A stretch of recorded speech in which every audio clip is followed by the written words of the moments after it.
So, Federico, welcome back to Take 12. Thank you. So we're here having our first book and beer session. And so Federico recently released a video saying a little bit about our new project that we're going to work on.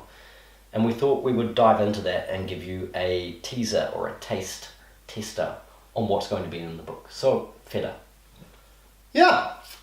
So, where do I start?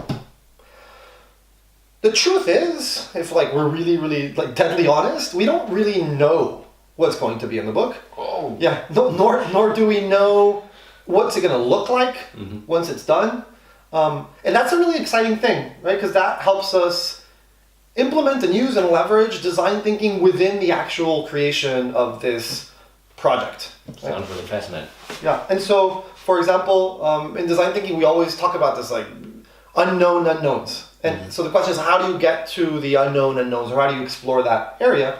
You explore it by testing, right? So as Matt mentioned, this is the 12th take that we make on this video. And every time we do it, we get slightly better and better, and we start to get a general sense as to what we want to communicate.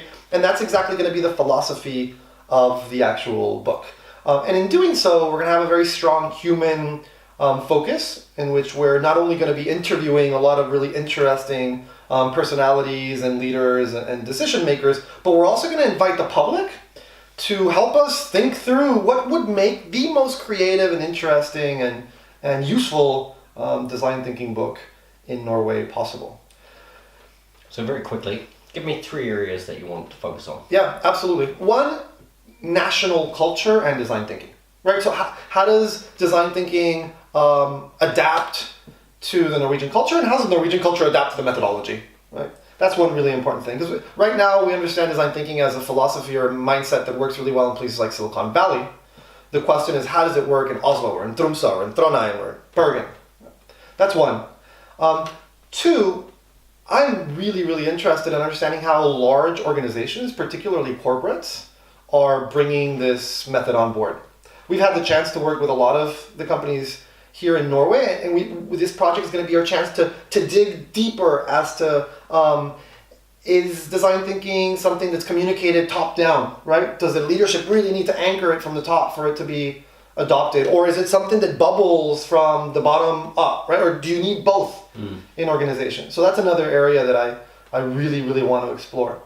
A third area, which can be really fascinating, is how are people in non-traditional sectors, non-traditional quote-unquote innovation sectors, like for example, local governments, starting to leverage this methodology.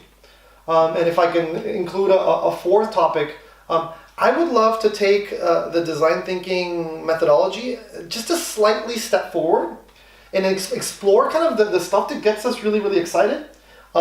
You're fascinated by mindsets, entrepreneurial mindsets. I'm fascinated about the link between empathy and compassion, and also potentially mindfulness and contemplative practices.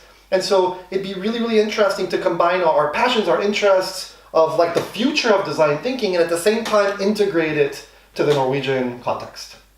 Well, I can tell you're clearly very excited about it. I'm very excited about it too. I hope, having heard a little bit more about the project, that you're also excited about it. It won't be too long until we're back for our next beer and book session. We look forward to it, and we hope you look forward to it too. See you later. Ha det bra! Ha det!